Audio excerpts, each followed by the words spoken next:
Ótima manhã. Olha, que bom ver vocês, que bacana. Hoje a gente vai estar falando sobre a série Mente e Coração. Eu fiquei olhando para aquela imagem que o pastor Paulo colocou.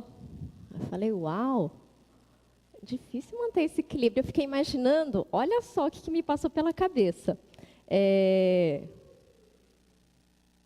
Na verdade, são pedras, né? Eu fiquei pensando que pedra que é equivalente para você conseguir colocar uma do lado da outra para que consiga manter aquele equilíbrio. Eu falei, puxa, não é fácil manter o equilíbrio. E mesmo na vida da gente, para a gente conseguir manter o equilíbrio, não é nada fácil. E eu queria hoje pensar um pouquinho com vocês a respeito dessas questões também. Sobre como a gente consegue manter o equilíbrio saudável nas nossas vidas? Como que a gente consegue manter uma vida saudável? Como que a gente consegue,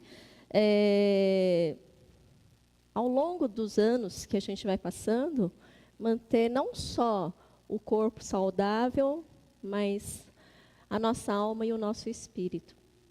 E sobre essas coisas eu queria refletir junto com vocês. Nessa primeira imagem, eu fiquei pensando, puxa, muitas vezes quando a gente conhece alguns psicólogos, alguns psicoterapeutas, alguns psiquiatras e a gente bate papo com eles, uma das questões que eles falam é a respeito de como que existe essa relação entre mente e coração e a forma como nós conduzimos as nossas vidas. De modo geral, assim, a grosso modo, tem algumas pessoas que falam que existe a razão contra a emoção. E algumas pessoas falam, eu sou mais emocional, eu sou mais emoção. Outros, eu sou mais razão. E ao longo da vida da gente, a gente vai percebendo que as pessoas, elas agem e elas reagem de formas diferentes com a gente, não é verdade? Aí você olha para uma pessoa e fala, puxa, aquela pessoa ela é mais racional, aquela pessoa ela é mais coração, ela é mais emocional. Mas existe certo e errado? Será que tem o certo e errado disso? E existe mais ainda. Uma outra questão que dizem que os homens eles são mais racionais e as mulheres mais emocionais. Mas será que é para ser dessa forma? Veja que muitas vezes nós somos moldados pela própria sociedade. A sociedade ela é mais rigorosa em relação aos homens. Não, você tem que pensar, você tem que agir, tem que reagir como homem, faça como homem, você tem que manter a frieza, raciocínio, não é? E a mulher já existe uma coisa mais assim, não, você pode ser mais feminina, seja mais condescendente, ame mais, seja mais amorosa, mais coração. Então, na verdade, até a forma, o nosso ambiente, ele nos molda, ele nos formata para a gente acabar sendo da forma como a gente é. E é interessante que quando a gente para pensar, olha só, não sei se vocês já ouviram algo parecido com isso. Uma pessoa que é coração falando assim, você não tem sentimento.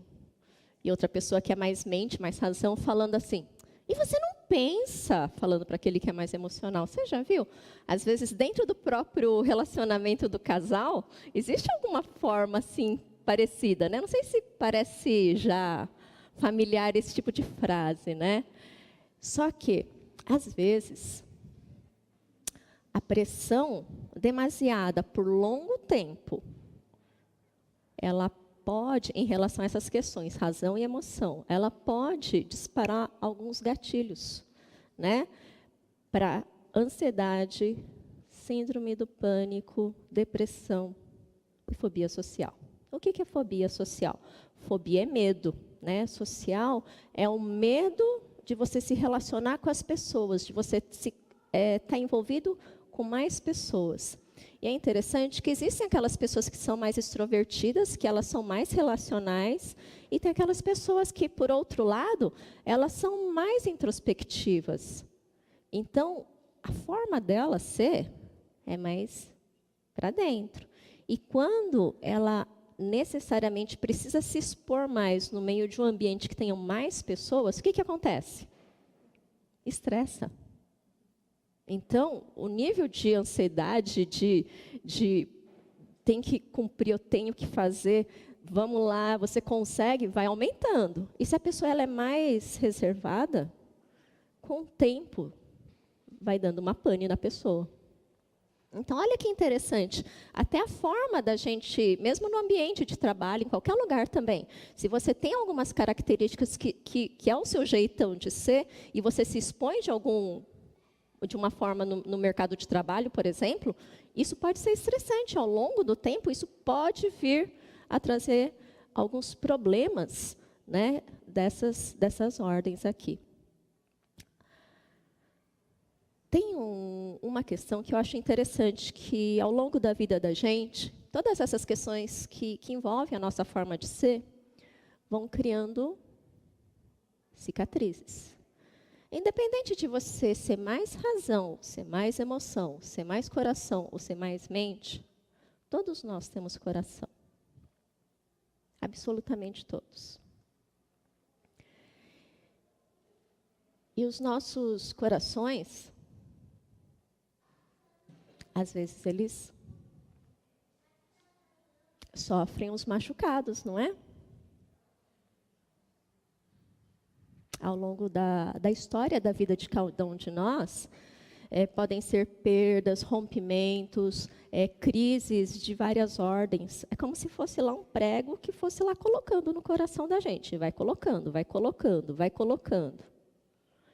E se você tira um prego, tira outro prego, tira outro prego, você olha para aquele coração, a marca ficou. E mesmo que haja a cicatrização, é interessante que aquele tecido que foi formado, ele é um tecido mais frágil, né? E é interessante que outro dia eu estava conversando com uma pessoa, e essa pessoa estava me explicando que um órgão, por exemplo, se você tem um órgão e você enche ele, por exemplo, com soro, mas se aquele órgão ele passou por uma curetagem, ele tem uma marquinha ali, uma cicatriz, quando ele infla, onde que vai romper? Naquela partezinha que era mais frágil. Ou seja, volta a sangrar de novo. Volta a trazer dor de novo. Então, tem algumas cicatrizes, algumas marcas que você pensa, puxa, parece que já estava tudo bem, foi tanto tempo atrás. Mas, de novo, volta a sangrar. E são essas marcas que vão formando a nossa forma de ser. Eu achei interessante essa imagem, vocês conseguem enxergar daí? Olha só. A Eugênia não está aqui para me ajudar com o espanhol dela. Mas eu vou tentar, tá bom? Eu não falo espanhol, mas fala assim, tu nunca aprendes, verdade? É do tipo, você não aprende nunca, não é verdade? E eu estava olhando para esse coração assim, falei, puxa, ele está até desdentado, né? Perdeu uns dentinhos, está meio capenguinha com a perna machucada, faltando um pedaço do de cima, todo estrupiado, coitado. E às vezes o nosso coração ele está assim. E a nossa mente chega para o nosso coração e fala assim, você não aprende, né? Você não está vendo que sempre dá errado e você continua acreditando, você acredita, você continua confiando, você continua amando desse seu jeito de ser? E a mente lá, fica lá bombardeando. Viu, viu, viu, viu? E aí, olha só, que triste. Mais uma vez, espanhol, tá? Esto es todo tu culpa. Ou seja, é tudo culpa sua. E a mente, quantas vezes as nossas próprias mentes, elas nos acusam, né? Viu? Viu? Viu? Viu? Viu?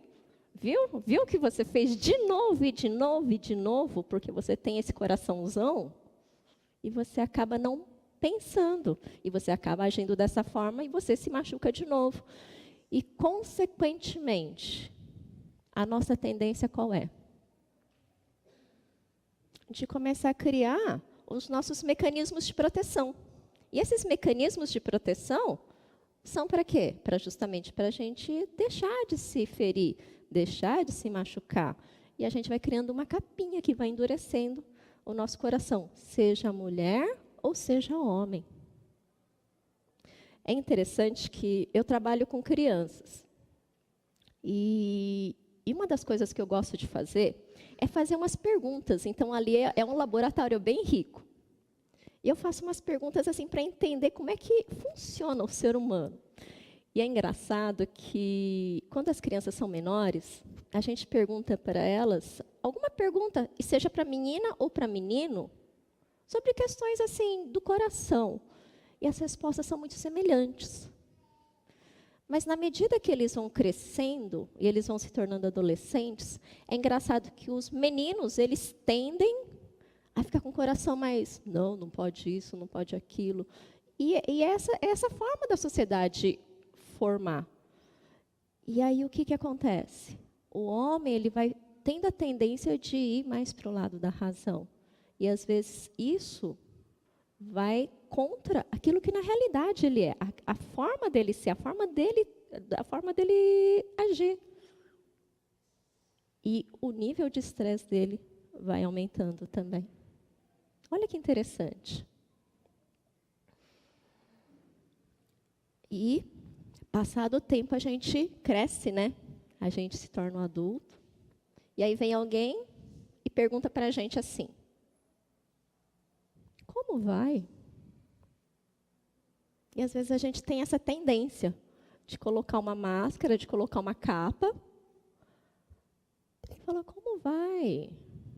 E por mais quebrado que você esteja, por mais incapacitado de voar e sonhar novamente, você responde, e eu respondo, estou bem.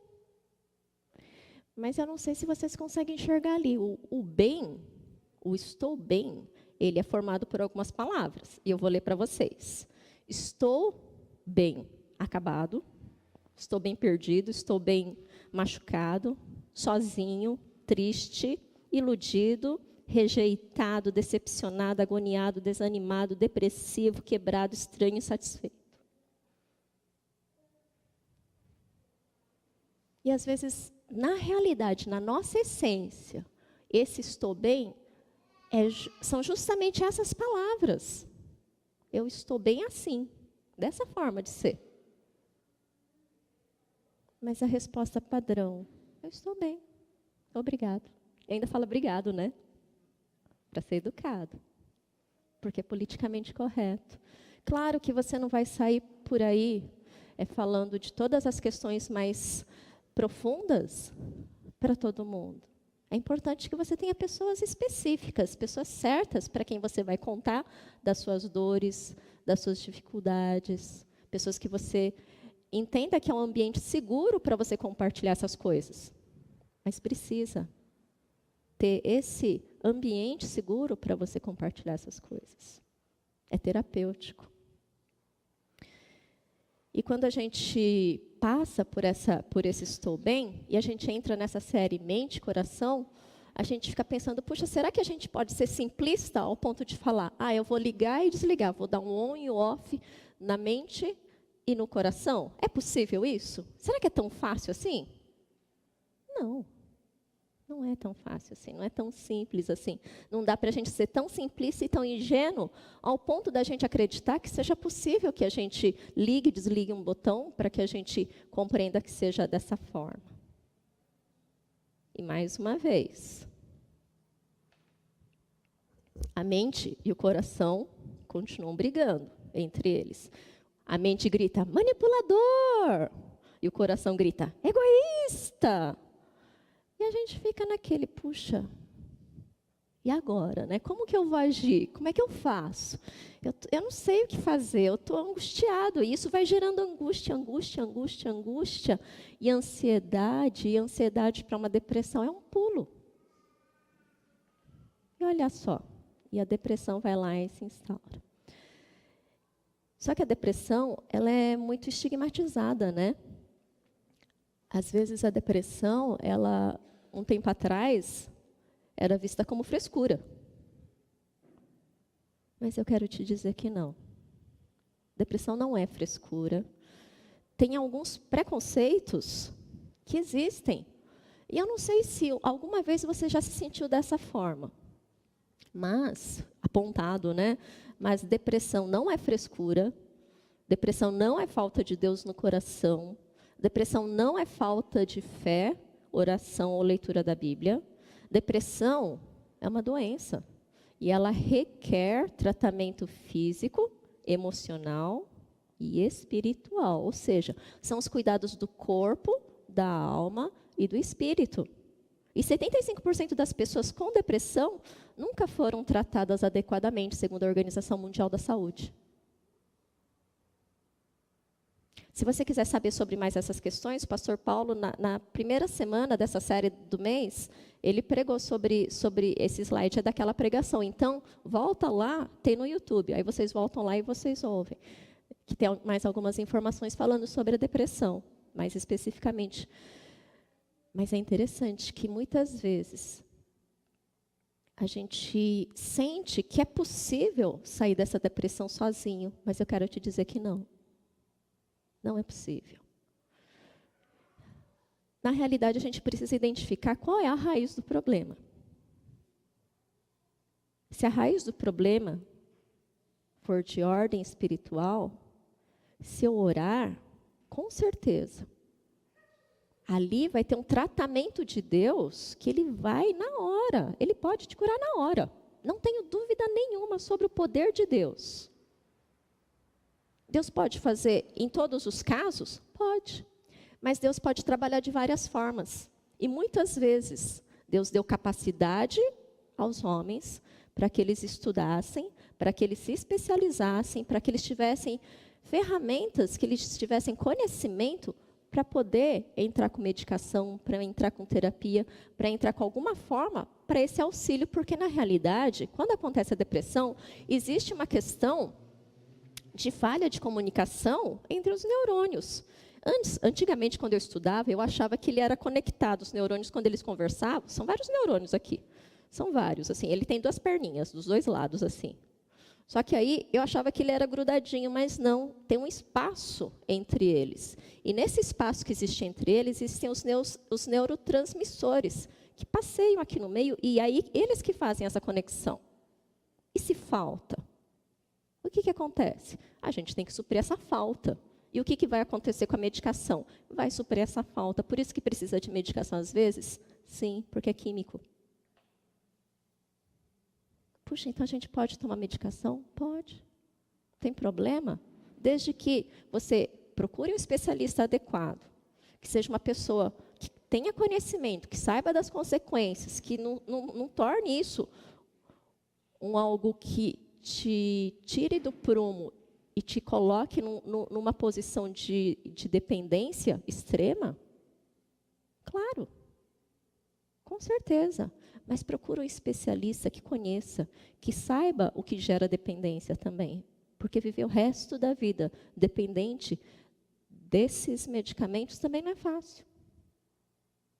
É importante. Então, existem muitos preconceitos em relação a isso. E a gente precisa esclarecer, a gente precisa conhecer, para a gente poder também buscar auxílio. Bom seria se a gente pudesse ligar e desligar um botãozinho para resolver essas questões, mas não é assim que funciona. Pode ser que você precise de um tratamento terapêutico. Então eu vou precisar passar com um especialista, com um psicólogo, e esse psicólogo vai me ajudar? Sim, porque as conversas, elas são terapêuticas também. Às vezes, um amigo seu vai ser o teu terapeuta. Escolha bem um amigo. Mas essa própria pessoa, o seu próprio ato de falar, de compartilhar, de contar, ele já serve para você trabalhar algumas questões internas. Se não, escreve. Faz um diário. Faz um diário das suas emoções. Faz um caderno de oração, conversa com Deus. É maravilhoso fazer isso. Conta para Deus. Conta para Deus aquilo que está te angustiando. Tem um caderno para isso. Conta para Deus aquilo que te aflige a alma. Aquilo que está te deixando aflito, aflita. Isso ajuda bastante. Com o tempo, você volta e você fala, puxa, Deus respondeu isso. Olha, a resposta demorou tanto tempo, mas Deus, Ele estava ali, Ele ouviu a minha petição. Olha, Deus, Ele foi fiel. Olha aqui, olha como Deus resolveu essa questão. E aí se torna um caderno que vai ter a tua história ali registrado, seus momentos. São marcos para a tua vida. E isso acrescenta a tua fé. Mas hoje a gente quer falar sobre um lugar que eu não sei se vocês já estiveram.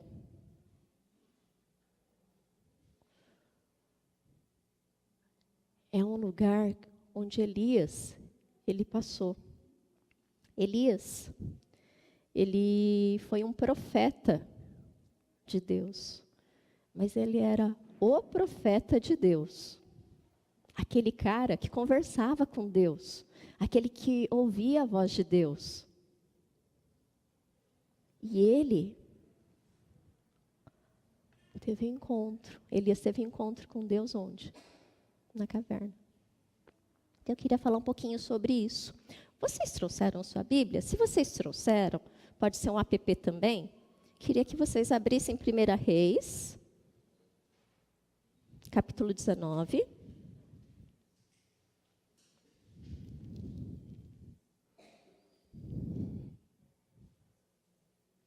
Versículos 7 a 13. O pastor Paulo ele já começou falando sobre essa passagem sobre Elias no primeiro domingo do mês. E a gente vai dar sequência. Na verdade, se você puder, não perca a oportunidade de ler a história de Elias. É muito, muito, muito legal. Ó, começa no capítulo 17. Vale a pena.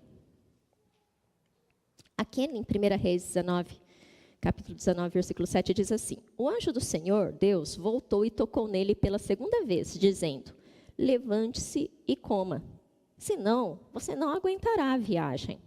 Elias se levantou, comeu e bebeu, e a comida lhe deu força bastante para andar 40 dias e 40 noites até o Sinai, o monte sagrado.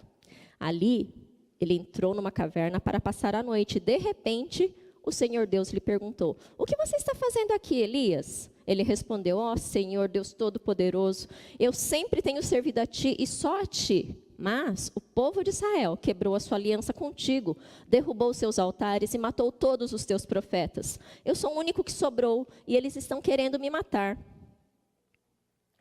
O Senhor Deus disse: Saia e vá ficar diante de mim no alto do monte. Então o Senhor passou por ali e mandou um vento muito forte, que rachou os morros e quebrou as rochas em pedaços. Mas o Senhor não estava no vento. Quando o vento parou de soprar, veio um terremoto, porém o Senhor não estava no terremoto. Depois do terremoto veio um fogo, mas o Senhor não estava no fogo, e depois do fogo veio uma voz calma e suave. Quando Elias ouviu a voz, cobriu o rosto com a capa. Então saiu e ficou na entrada da caverna. E uma voz lhe disse: O que você está fazendo aqui, Elias? É interessante que quando a gente para pensar sobre Elias, e a gente busca informações sobre Elias, é muito interessante. Elias, ele aparece tanto no Antigo Testamento como no Novo Testamento. Antes e depois de Jesus. Mas ele viveu antes de Jesus. E ali, diz assim, que ele era o tesbita. O que é tesbita? É o lugar de onde ele veio, né? Então, ele veio da cidade de Tisbé. E aí eu fui pesquisar sobre essa cidadezinha, né? Eu não sei se vocês nasceram aqui em Mogi, em São Paulo, mas de um modo geral, o pessoal é mais da região. Se vocês me perguntarem de onde eu vim, vocês vão achar engraçado, mas eu vim de Mirandópolis. A maioria das pessoas pergunta: existe essa cidade no mapa? Existe. Mirandópolis é uma cidade quase caindo para lá do Mato Grosso do Sul, mas ainda é estado de São Paulo. E eu nasci lá. E Tisbé era mais ou menos isso, era uma cidadezinha que quase não aparece no mapa. E se você procura no mapa, é difícil achar, porque é uma cidadezinha tão pequenininha que parece tão insignificante e que se hoje você procura, diz que essa cidade ela foi soterrada por uma tempestade de areia. Então, por isso que ela não é mais encontrada. Então, pensa assim, puxa, será que daquela região viria algo importante, viria alguém importante? Porque era uma cidadezinha tão pequenininha. Elias veio de lá. Ou seja, Deus não está procurando estrelas. Você sabia disso? Deus não está em busca de estrelas. De pessoas que sejam proeminentes, que sejam famosas, celebridades. Isso não enche os olhos de Deus. Além disso, quando Deus chamou Elias, o chamado de Elias foi muito maluco. Porque quando Deus chamou ele vivia numa época em que tinha o rei Acabe. E o rei Acabe, quando a gente olha para a Bíblia, a gente vê assim, puxa, ele foi um rei que reinou com tanta maldade, muito mais do que os antecessores dele. E a gente já pensa, uau, então o cara não era assim tão suave, né? Suave na nave, como os adolescentes falam, né? E aí você pensa, puxa, e ele fez aquilo que entristeceu o coração de Deus. Ele afastou as pessoas do povo de Israel de Deus. E mais ainda, ele casou com a Jezabel. Mas quem que era Jezabel? Se você vê um conto de fadas, imagina a bruxa. A Jezabel era a bruxa, era a má, a que todo mundo temia. Então a Jezabel era a rainha má, muito má, e todo mundo temia. Deus falou assim para Elias, vai lá para o rei Acabe e fala para ele que o meu povo está se afastando de mim. Isso tem entristecido o meu coração. Então, vá lá e fala que vai parar de chover e vai vir uma seca muito grande sobre a terra. E eles vão sofrer com isso. Se você fosse Elias, você iria para o rei e falaria isso? Se coloca no lugar de Elias. Você saiu de uma cidadezinha chamada Mirandópolis. Você tem que se apresentar para o presidente da República, falar para ele, olha, o que você está fazendo não está sendo legal, porque você está sendo injusto, você está fazendo o povo sofrer, você está fazendo um monte de coisa que afasta o povo daquilo que é correto. Você iria? E mais, vai parar de chover até a palavra que eu der, que vai voltar a chover. Gente, eu ia tremer nas minhas bases se eu tivesse que fazer isso. E aí, vocês acham que o rei Acabe aceitou isso de bom grado? Não. Ele teve que fazer o quê? Elias teve que fugir para o deserto. Mas Deus falou assim, fica tranquilo, Elias. Você vai ficar perto do rio Querite, e lá, do ribeiro de Querite, e lá você vai ser alimentado por corvos. Imagina a cena. Você no meio do nada, sendo alimentado por corvos, que na verdade queriam comer a sua carne, mas ele te traz carne para você se alimentar e ainda você bebe daquele ribeiro. E com o tempo o ribeiro secou. Você, da forma como você é, o que você ia falar para Deus nessa hora? O quê? Eu fui tão obediente, eu fui tão legalzinho. Eu fui lá para o rei Acabe e falei tudo o que tinha que falar e ainda o ribeiro seca e eu vou ficar aqui morrendo de sede? Que isso?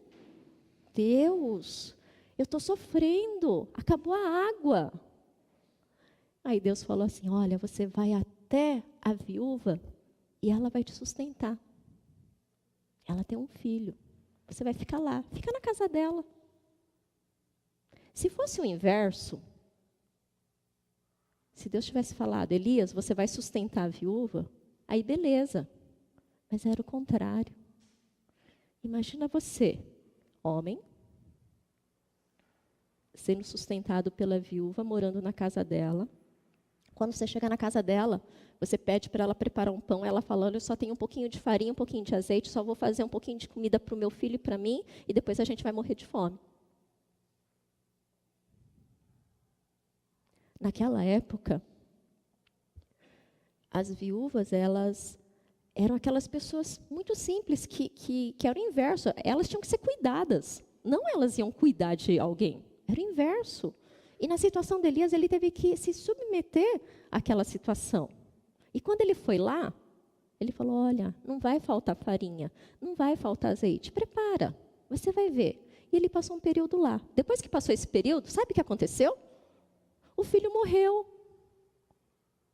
E a viúva falou, você, profeta de Deus, homem de Deus, vem ficar aqui na minha casa, eu faço comida para você, você dorme na cama aqui, bonitinho. Eu estou sendo legal com você, o meu filho morreu, é culpa sua. Elias, ele falou, olha, me entrega o teu filho. Ele pegou o filho, levou lá para o quarto, fechou a porta, deitou sobre o menino e clamou ao Senhor, Senhor, faz ele ressuscitar. Na verdade, gente, não tinha havido ressurreição ainda. Foi a primeira ressurreição que aconteceu. Ou seja, aquilo era novidade. Ele estava clamando por um milagre que ele nem sabia que existia ainda. Ele pediu, faz ele viver de novo. Faz ele viver de novo, Senhor. E o menino reviveu. E aí, a viúva, ela falou assim, agora sei que a palavra do Senhor na tua boca é verdade. Imagina o estresse de Elias até então. Só que não parou aí. Quando ele voltou, Deus ordenou, olha, vai lá e se apresenta para o rei Acabe e diz que vai voltar a chover. Só que antes, vai haver um confronto entre os profetas de Baal, que são 450, e você. Legal, né? Já pensou? Ok. Quando ele chegou para o rei Acabe, o que foi que o rei Acabe falou? És tu, ó perturbador de Israel? Imagina o rei te falando isso. És tu? Ele não foi amiguinho. Ele falou, é você que está aqui importunando todo o meu reino? Não foi gostoso. Tenho certeza. Enfim, Elias, ele convocou todo o povo. Confrontou todos os profetas de Baal. De um lado, os profetas de Baal. Elias falou assim, olha, vocês vão clamar ao Deus de vocês. Se descer fogo do céu e queimar o sacrifício ali, então o Deus de Baal é verdadeiro. Caso contrário, se não acontecer, Baal é falso. E eu vou clamar para o meu Deus, o Deus de Israel, o Senhor dos senhores. E ele colocou ali o altar para o sacrifício. E aí eles ficaram toda a manhã, passou a manhã, aí o Elias já começou a cutucar. Ué, será que os deuses estão dormindo? Talvez estejam ocupados. E ainda ele consegue fazer graça no meio dessa desgraça toda. E aí mais para frente, ele clama ao Senhor, Senhor, faz descer fogo e queima. Mas antes disso, joga água. Jogou água, e a palavra diz que o fogo lambeu até a água. Ou seja, queimou tudo. Esse é o Deus verdadeiro. E todo o povo de Israel falou assim, esse verdadeiramente é o Deus verdadeiro. É o Deus de Israel. E eles mataram todos os 450 profetas. Quando Jezabel ficou sabendo, Jezabel falou assim, que os deuses me matem, se até amanhã, a esta hora, eu não fizer com você o mesmo que você fez com os profetas de Baal. Ou seja, Jezabel, ela viu tudo aquilo e falou, não, peraí, ele matou todos os meus amigos, todos os profetas, que eram meus amiguinhos, quem eu consultava. eu vou te matar também. Só que quando Jezabel falou isso e mandou esse recado para o Elias, o coração de Elias estremeceu. Elias sentiu medo. E é engraçado quando a gente olha aqui e a gente pensa, mas ele ficou com medo só por causa da Jezabel? Não, ele não ficou com medo só da Jezabel. Na realidade, ele estava numa situação de tensão, de estresse tão grande, que desde o início, ele que não era nada, ele que foi chamado para se apresentar perante o rei, ele foi para o ribeiro de Querite, acabou a água do rio de Querite, aí os corvos estavam lá, aí ele teve que ir para a casa da viúva, o filho da viúva morreu, e aí depois ele teve que voltar para Acabe, e o Acabe falou, você que é o perturbador de Israel. Gente, não foi só Jezabelzinha, foi muito mais. Foi toda aquela pressão que estava sobre Elias. E diz a palavra que Elias ele fugiu para o deserto, deitou debaixo de uma árvore e pediu para morrer. Agora me diz, tem ou não tem depressão na Bíblia? Tem, está aqui. E uma das coisas que eu acho muito lindo da palavra de Deus, é que a palavra de Deus é diferente de conto de fadas. Conto de fadas, quando a gente conta para as crianças, o final sempre é feliz. E viveram felizes para sempre. Ou se a gente assiste um filme, um tempo atrás, geralmente era tudo final feliz, agora que não é mais. Mas no meu tempo, os finais eram sempre felizes, sempre dava tudo certo. Mas a Bíblia não, ela conta das falhas, ela conta das dificuldades, ela conta das dores, ela conta dos pecados, ela conta tudo. Ela não fica escondendo, nossa, aquele que era o homem de Deus, ele tinha medo. Uau, ele tinha medo. Eu também tenho medo. E quando a gente olha para o livro de Salmos, uma das pessoas que mais escreveu os capítulos que a gente vê, foi o rei Davi. O rei Davi, ele era conhecido como um homem segundo o coração de Deus.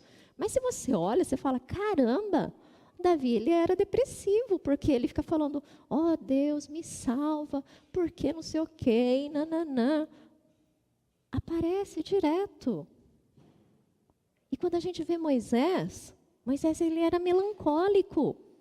Quantos homens da palavra de Deus, eles não passaram por dificuldades, passaram por dores, passaram por desertos, passaram por depressão. E não está escondido, está aqui. Então quer dizer que eu posso ter depressão também? Eu posso sentir tristeza?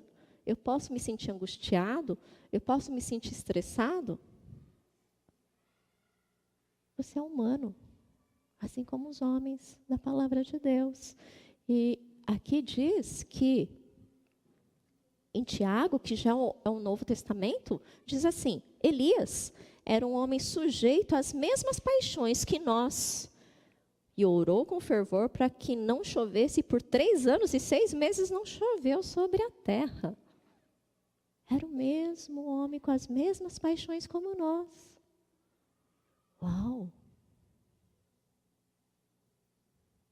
Deus chama pessoas comuns? Chama. O pastor Paulo, ele tem um poder especial? Ele é um homem sujeito às mesmas paixões, como todos nós. Assim como Elias, Moisés, Davi e tantos outros. A gente tem problemas? A gente tem. A gente tem dificuldades? Tem. É normal isso? É. Então, quando eu passo por alguma dificuldade, algum problema, significa que é normal? É.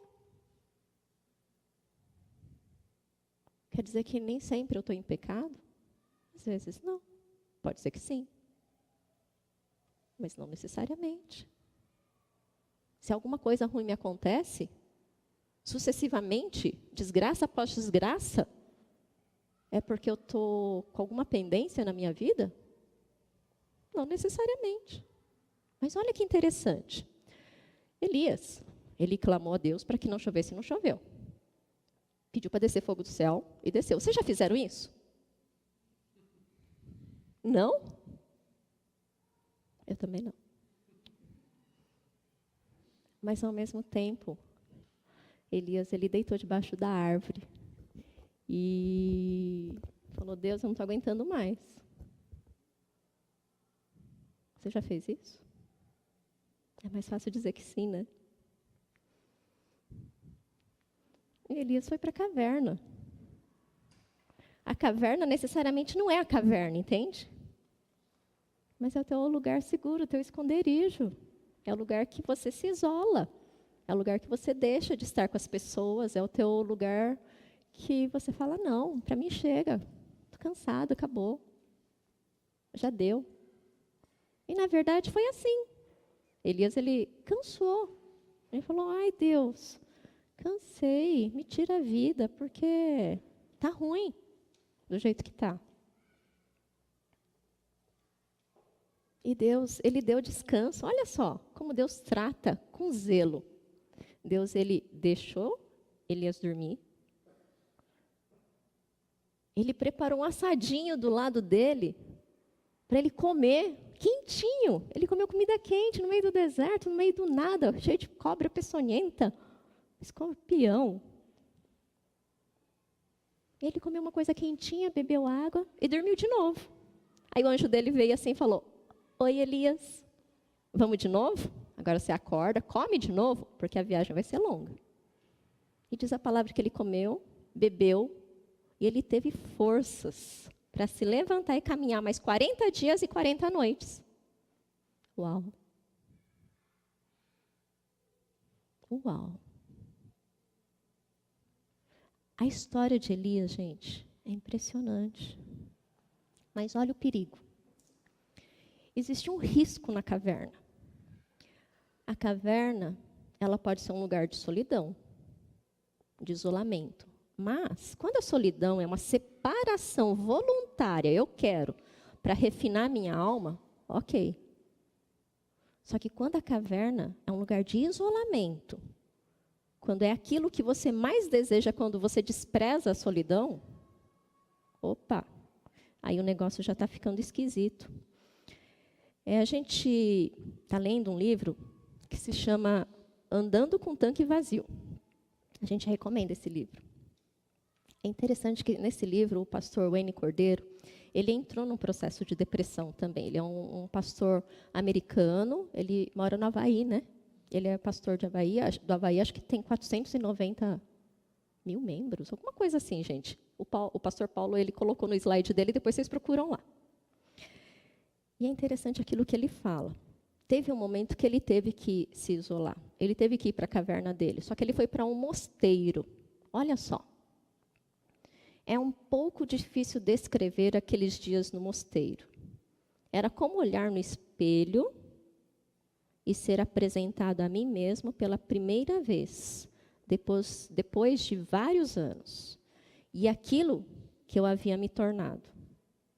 Às vezes, ficamos tão preocupados em remar que não paramos para ver em que direção o barco está seguindo ou em que estamos nos transformando. Vamos ler juntos? Vamos lá? É um pouco difícil descrever aqueles dias no mosteiro, na caverna. Era como olhar no espelho e ser apresentado a mim mesmo, pela primeira vez, depois de vários anos. E aquilo que eu havia tornado. Às vezes, ficamos tão preocupados em remar, que não paramos para ver em que direção o barco está seguindo, ou em que estamos nos transformando. Ou seja, a caverna é um lugar importante para a vida da gente, porque é o lugar onde a gente tem um encontro com nós mesmos. É um momento que a gente olha para dentro e a gente percebe quem foi que a gente se tornou ao longo desses anos. Porque a gente corre um risco muito grande, porque ao longo dos anos da vida da gente, a nossa tendência é fazer. E a gente vai fazendo, liga no piloto automático e continua fazendo. Sem ao menos pensar, às vezes, no porquê que a gente está fazendo aquilo. E se de fato é aquilo que a gente deveria estar fazendo. E o momento da caverna é um momento de repensar. Será que é isso mesmo que eu tenho que fazer? Será que é isso mesmo? E é interessante que eu estava conversando com uma pessoa que faz terapia com uma psicóloga. E ela estava comentando, eu achei muito interessante essa colocação dessa psicóloga. Ela disse assim, que nós somos como pessoas, que as pessoas passam por nós e elas vão colando adesivos em nós. E elas falam assim, você é isso, você é isso, você é aquilo, você é assim, você é assado. E a gente vai ficando com um monte de colagem daquilo que as pessoas dizem de nós. Mas, de fato, quem sou eu? O que é que tem aqui dentro? Qual é a minha identidade, de fato? Porque as pessoas podem me dizer aquilo, mas será que aquilo que a pessoa está dizendo é verdadeiro? Quantas mentiras, às vezes, a gente não recebe? Às vezes, as pessoas dizem coisas de nós que não são verdadeiras. E por isso que a gente tem que perguntar para o Senhor. Senhor, quem eu sou para o Senhor? Qual é a minha identidade? E aí, quando a gente dá tempo e a gente ouve aquilo que Deus quer falar para a gente, quem sou eu? Aí é tremendo, é maravilhoso. Mas não espera por resposta pronta, por resposta quadradinha. Não fica satisfeito com aquela resposta. Eu sou filha de Deus. Você é um servo de Deus. Não. Existe uma essência, uma singularidade em você muito maior. E é Deus quem vai te mostrar essa sua singularidade. E sobre isso o pastor Paulo vai estar falando na semana que vem. E é muito importante a gente compreender isso, porque isso vai fazer com que a gente tenha energia, a gente tenha força para gastar os nossos dias naquilo que de fato é importante. Para onde estamos indo? É interessante que aqui fala assim, às vezes ficamos tão preocupados em remar, que não paramos para ver em que direção que o barco está indo. Opa, espera aí. Olha o perigo disso, para onde que a gente está indo? Para onde eu quero ir? Para onde Deus quer e deseja que eu vá? Olha que pergunta importante. Para onde e como? Como que eu vou chegar até lá? Mais adiante diz assim o N. Cordeiro. Sozinho, no mosteiro, na caverna. Comecei a minha jornada de retrospecção.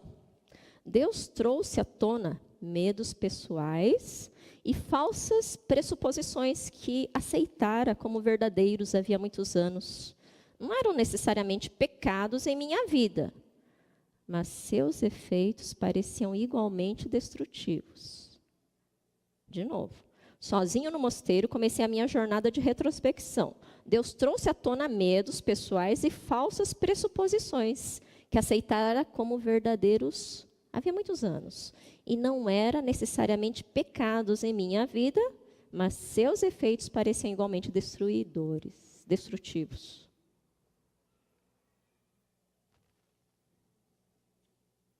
Muitas vezes, as pessoas... É interessante que existem muitas vozes, né, no mundo. Mas a gente vai resumir em 3. Tem a tua voz, que fala para você mesmo, quem você é.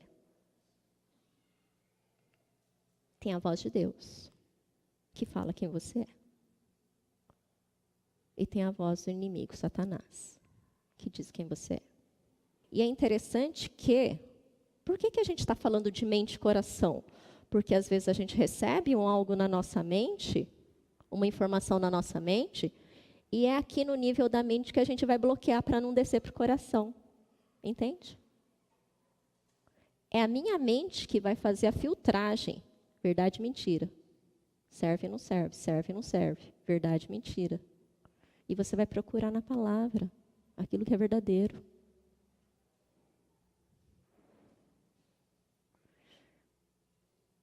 Presta atenção naquilo que povoa os teus pensamentos, na tua mente. Porque nem tudo aquilo que está na tua mente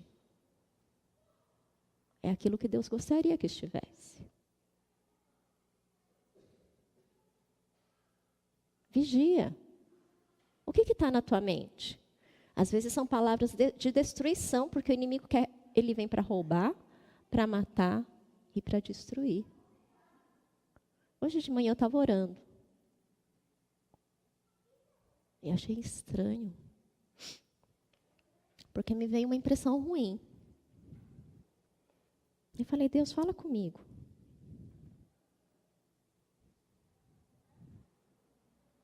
E achei interessante que eu falei, Senhor, tem pessoas que têm espírito de morte rondando, não tem? Tinha. Então, se tem um espírito de morte te rondando a mente, te dizendo para acabar com a tua vida, lança fora isso. Porque isso não provém de Deus. Não é do Senhor. A palavra de Deus diz em 1 Coríntios, capítulo 15, onde está, ó morte, a tua vitória? Quem disse que a morte é vitória? E quem disse que a morte é o final de tudo? Morte na vitória. Então, se existem pensamentos de morte que assombram o teu coração, a tua mente, lança fora em nome de Jesus. Busca ajuda. Não fica sozinho. Porque na realidade, Deus tem proclamado vida para você. E tem muito mais que Deus deseja fazer por meio da tua vida. A prosperidade é uma excelente professora. A adversidade é ainda melhor. Acredita nisso? Caverna é terapêutico. Não fica achando que caverna é um lugar ruim. Caverna é um lugar excelente para você ter um encontro com você e ter um encontro com o teu Criador. É interessante que ali, quando a gente lê aquela passagem que a gente acabou de ler sobre Elias, Deus fala assim, o que você está fazendo aqui, Elias? O que fazes aqui? O aqui é muito interessante, porque o aqui significa que os dois estão no mesmo lugar. Deus está aqui. Com você. Não se sinta sozinho. Eu gosto, quando eu estava prestando vestibular, eu estudei Fernando Pessoa. Fernando Pessoa, ele foi um poeta português, que foi alfabetizado em inglês, mas ele era da África do Sul. E é interessante que ele, quando ele fazia os poemas dele, ele conseguia se tornar outro para fazer os poemas. Tanto é que a gente pega alguns poemas de Fernando Pessoa e a gente fala, esse daqui tem tal característica de tal autor. E ele dava nomes diferentes para os poemas, para o autor que escrevia aquele poema, segundo essas características. E ele era uma pessoa assim, muito profunda naquilo que ele dizia.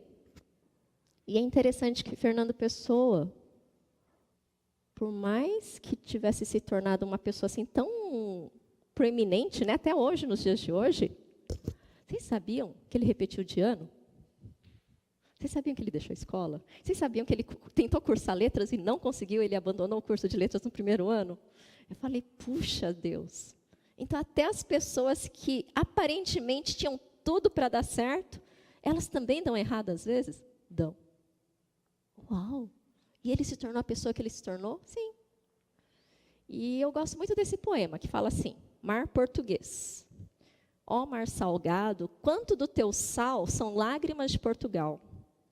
Por te cruzarmos, quantas mães choraram, quantos filhos em vão rezaram, quantas noivas ficaram por casar, para que fosses nosso, ó mar. Valeu a pena? Tudo vale a pena se a alma não é pequena. Quem quer passar além do bojador, tem que passar além da dor. Deus, ao mar, o perigo e o abismo deu, mas nele é que espelhou o céu. Fernando Pessoa. Eles estavam numa época das grandes navegações. Então, eles estavam descobrindo o mundo. Portugal, ele tinha as caravelas, mas quando eles saíam para descobrir novas terras, eles tinham um limite. Tem uma palavrinha-chave aqui que se chama bojador. Vocês sabem o que é bojador? Bojador não é para rimar com dor, mas é também. Mas bojador, existe um cabo do bojador, que se a gente for ver, fica lá, ó, aqui, ó. Tá vendo bojador? Ops, peraí. Apertei errado. Ó, fica aqui, cabo do bojador. Portugal fica aqui em cima, tá? Então, Portugal, quando saía para as navegações, ele conseguia chegar até o cabo do bojador, porque diziam que, na realidade, se passasse do bojador, que era o fim do mundo, iam ter serpentes marinhas, monstros que iam devorá-los. Verdade? Não. É lenda, tá bom? Mas, na verdade, eles tinham um limite psicológico. Conseguimos ir até aqui. Vocês percebem que na vida da gente, a gente tem que atravessar esse bojador para a gente descobrir que o mundo é muito maior. Se a gente tivesse parado aqui, ó, a gente não teria descoberto o continente africano, asiático, as Américas. O mundo seria bem menor. Por isso que a gente precisa ir além desse bojador. Então, quando a gente fala assim, valeu a pena? Tudo vale a pena se a alma não é pequena. Quem quer passar além do bojador, tem que passar além da dor. Deus ao mar, o perigo e o abismo deu. Mas nele é que espelhou o céu. Passa pelo bojador. Eu não quero ser simplista dizendo assim, olha, se você tá mal, tá tudo bem, vai passar. Não, eu não quero ser simplista a esse ponto. Busca ajuda. Precisa. No entanto, creia que existe uma chave, um segredo, que a gente quer compartilhar com vocês, que é justamente isso daqui. A chave é o seu encontro com Deus. O teu lugar não é permanecer a vida inteira na caverna. A caverna não é o teu lugar. A caverna pode ser um lugar para você ter um encontro real com você mesmo e ter um encontro com Deus. Então procura. Não tenha medo da caverna. A caverna é um lugar excelente para Deus falar com você. Conversa com Deus, Ele quer falar com você. Venham a mim todos os que estão cansados e sobrecarregados, e eu lhes darei descanso. E olha só que interessante. O ideal seria ter o coração na cabeça e o cérebro no peito. Assim pensaríamos com amor e amaríamos com sabedoria. Bom, seria se fosse assim, não é verdade? O ideal seria ter o coração na cabeça e o cérebro no peito. Assim pensaríamos com amor e amaríamos com sabedoria. Que o Senhor nos ajude a pensarmos com amor. Que o Senhor nos ajude a amarmos com sabedoria. E olha só, o hábito de falar com Deus muda o nosso jeito de falar com as pessoas e ver a vida. Tem uma criança que eu conheço que é muito bonitinha. Ela estava brincando de bingo. E quando ela estava brincando de bingo, a gente estava dando risada, porque todas as crianças que estavam perto dela estavam falando assim, eu só fiz 3, eu fiz 2, eu fiz 4. Ela, eu fiz 1. E ela ficou tão contente com aquele 1zinho dela. E aí, quando terminou o bingo, ela falou, olha, faltou só 1 para eu conseguir. Aí outra criança que estava perto falou assim, você não viu que você perdeu? E aí, não seja você essa pessoa, tá bom? Mas ela estava tão feliz que só faltou 1 para ela conseguir.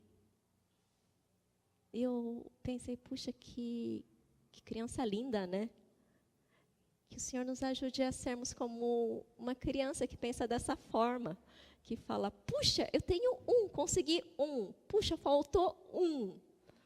E eu creio que isso vai fazer muita diferença na vida da gente. Chama a Miriam, Johnny para cantar a última música, Pastor Paulo. Tá bom? Deus abençoe.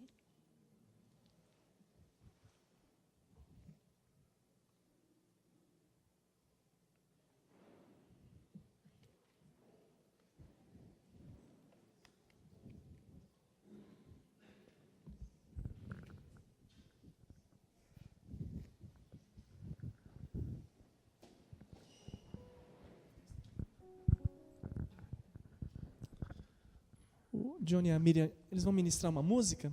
Gostaria que vocês fechassem os seus olhos para poder meditar sobre essa letra que diz sobre acalmar o coração. Vamos fechar nossos olhos, vamos ouvir a música, depois vamos orar juntos.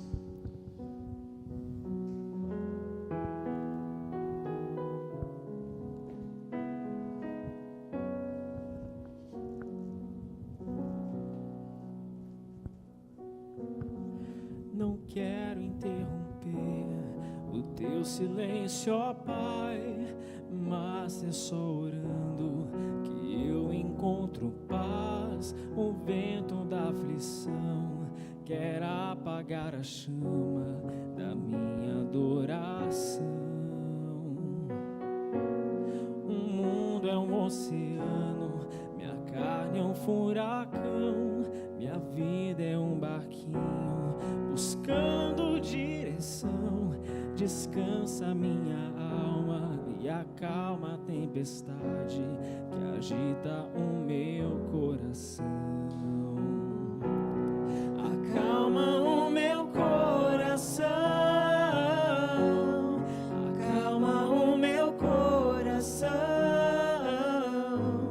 O vento está soprando, mas é te adorando que venço o mar da aflição.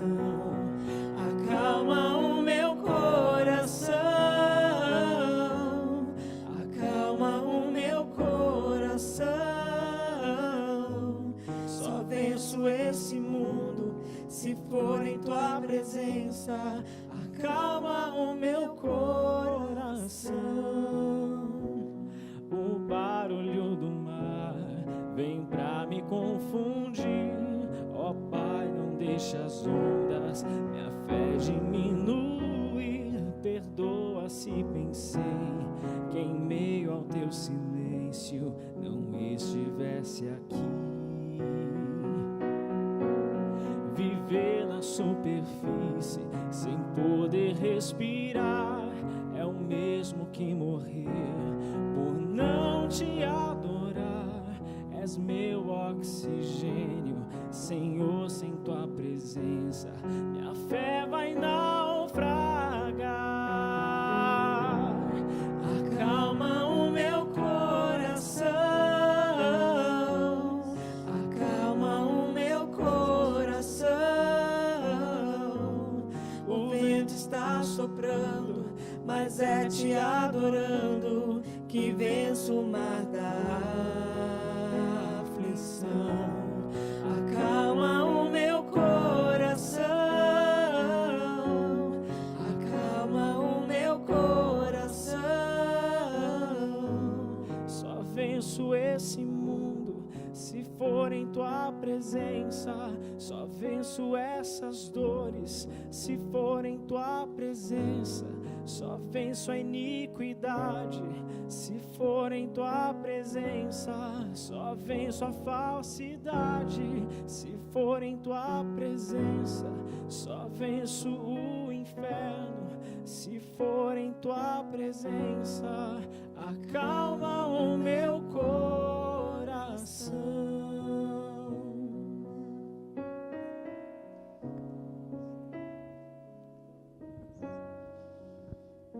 Nós agradecemos a Deus pela vida dos médicos, de pessoas que estudam, que pesquisam, pessoas que desenvolvem medicamentos. Nós agradecemos a Deus por todas essas pessoas. Mas há momentos na vida da gente que a gente precisa de um toque especial. E esse toque, quem pode dar? É só Deus. ao homem foi dado um limite. Tem lugares na vida da gente, no coração e na alma da gente, que nenhum outro homem ou mulher pode tocar. É só Deus. E a gente acha que muitas vezes vir para a igreja, a gente vem quando a gente está tudo certinho. Mas eu quero dizer para você também que a igreja também é como uma caverna. Se vocês estão aqui nessa manhã, de alguma forma, eu creio que vocês estão buscando um tocar de Deus, um encontro com Deus, talvez procurando ouvir a voz de Deus. Então eu quero convidar você, se você sentir no teu coração, de vir aqui na frente, para podermos orar juntos. Assim como Deus falou para Elias: Elias, vem aqui para fora, e eu quero conversar com você. Eu quero chamar você, convidar você, se você sentir, vem aqui à frente, para podermos orar juntos. Nós entendemos que muitos de nós sofremos essa tensão, essa pressão. Talvez você seja essa colagem de um monte de coisa que as pessoas falam para você. Você tem que ser isso, você é isso, você não pode ser assim, você tem que ser assado. E a gente carrega tanta pressão, tanto peso. Você pode colocar isso diante do Senhor. Aquilo que está apertando teu coração, aquilo que te angustia, a gente pode colocar diante de Deus agora. Se você quiser vir à frente, pode vir, nós vamos orar juntos. Se você quiser ficar sentadinho também, não tem problema, pode ficar aí também. Mas eu queria convidar você para vir aqui.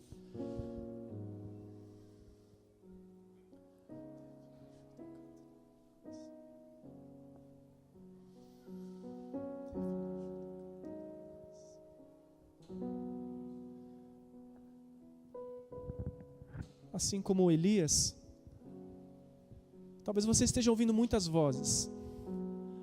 Às vezes fica difícil discernir aquilo que é verdade e aquilo que é mentira. Talvez a gente esteja crendo em muitas mentiras. Vamos colocar diante de Deus, para que Ele nos abra a nossa mente, para que a gente entenda aquilo que é verdade. A palavra de Deus, Jesus diz assim que nós conheceremos a verdade e a verdade vai nos libertar. Jesus diz assim também que: vinde a mim, você que está cansado, está tão sobrecarregado, com tantos afazeres, com tantas obrigações, com tantas expectativas das pessoas, e você está tão cansado, vem até Jesus, e Ele promete que vai te aliviar. Então, se você, aquilo que está pesando no teu coração, você pode colocar diante de Deus. Talvez você não consiga discernir se isso é verdade, se é mentira. Talvez você não consiga discernir se isso é real ou não, mas é aquilo que você está acreditando. Elias disse: Senhor, mataram todo mundo, só tem eu. Mas aí a gente vê que Deus vem com uma verdade e diz para Elias: tem mais pessoas com você, você não está sozinho. Assim também você não está sozinho. Tem pessoas ao seu lado, Deus está ao seu lado. Então, você pode colocar diante do Senhor aquilo que está angustiando teu coração, aquilo que está te pesando.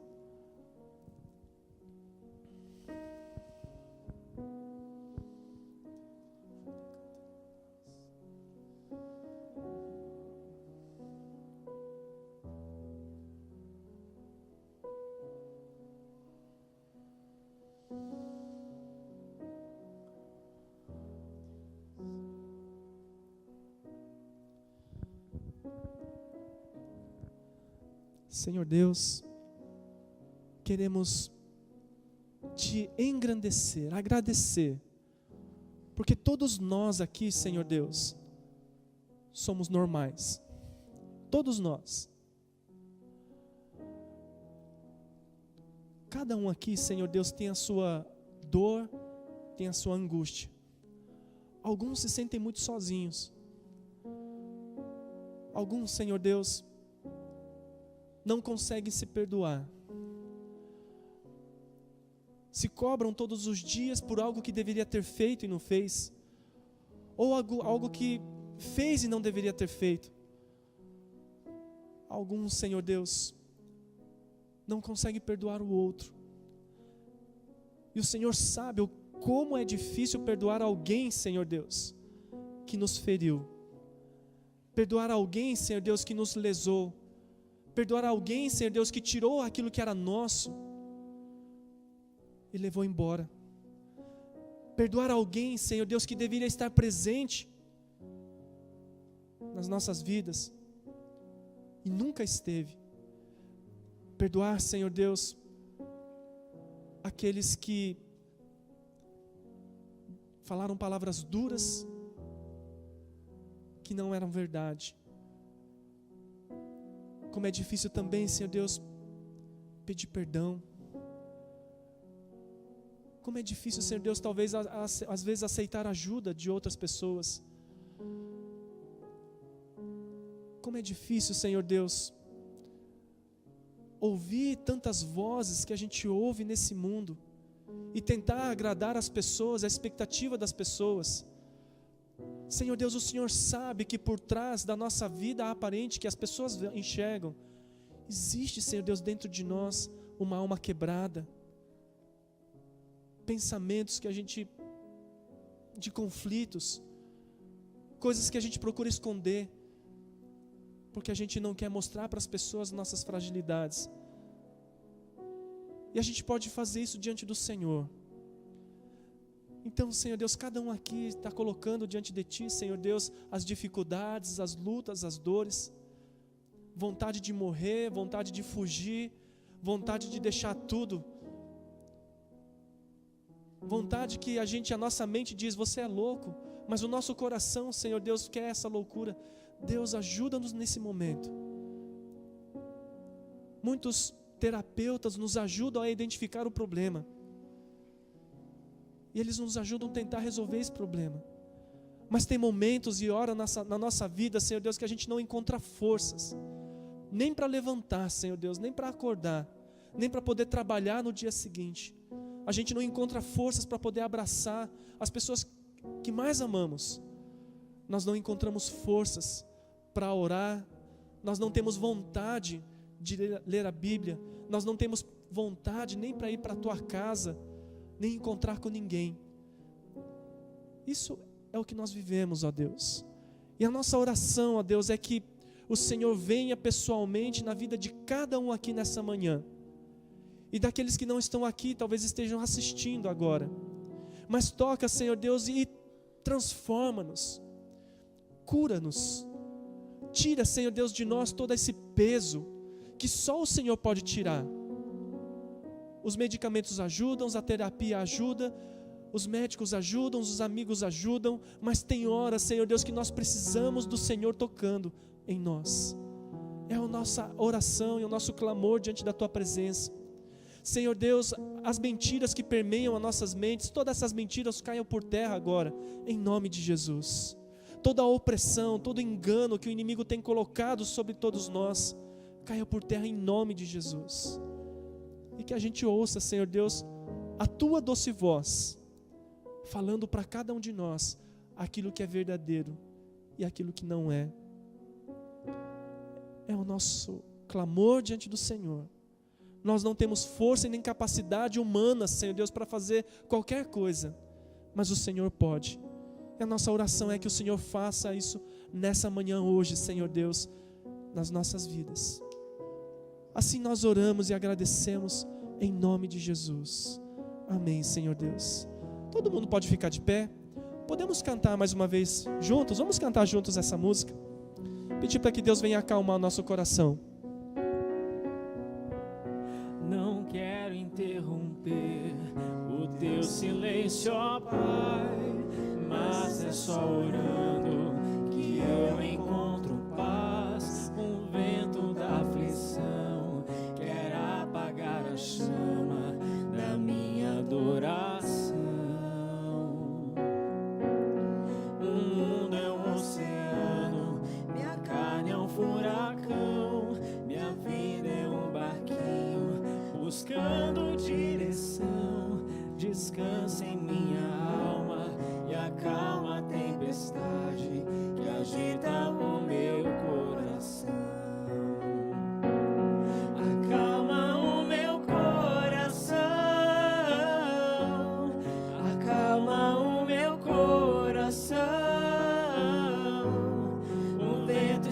soprando, mas é te adorando que venço o mar da aflição. Acalma o meu coração, acalma o meu coração. Só venço esse mundo se for em tua presença. Acalma o meu coração. O barulho do mar vem pra me confundir. Ó Pai, não deixe as ondas minha fé diminui. Perdoa se pensei que em meio ao teu silêncio não estivesse aqui. Viver na superfície sem poder respirar é o mesmo que morrer por não te adorar. És meu oxigênio, Senhor, sem tua presença minha fé vai naufragar. Acalma o meu coração,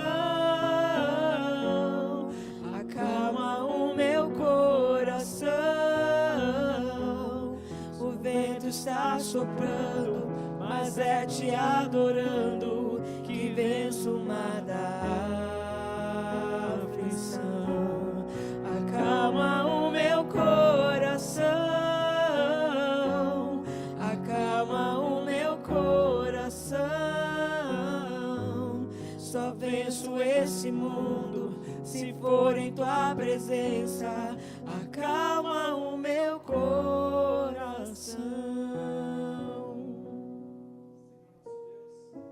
Essa é a nossa oração diante da tua presença. Acalma, Senhor Deus, cada coração. Renova, fala, Senhor Deus, restaura-nos, ó Deus, e que a gente possa viver a vida que o Senhor tem para cada um de nós.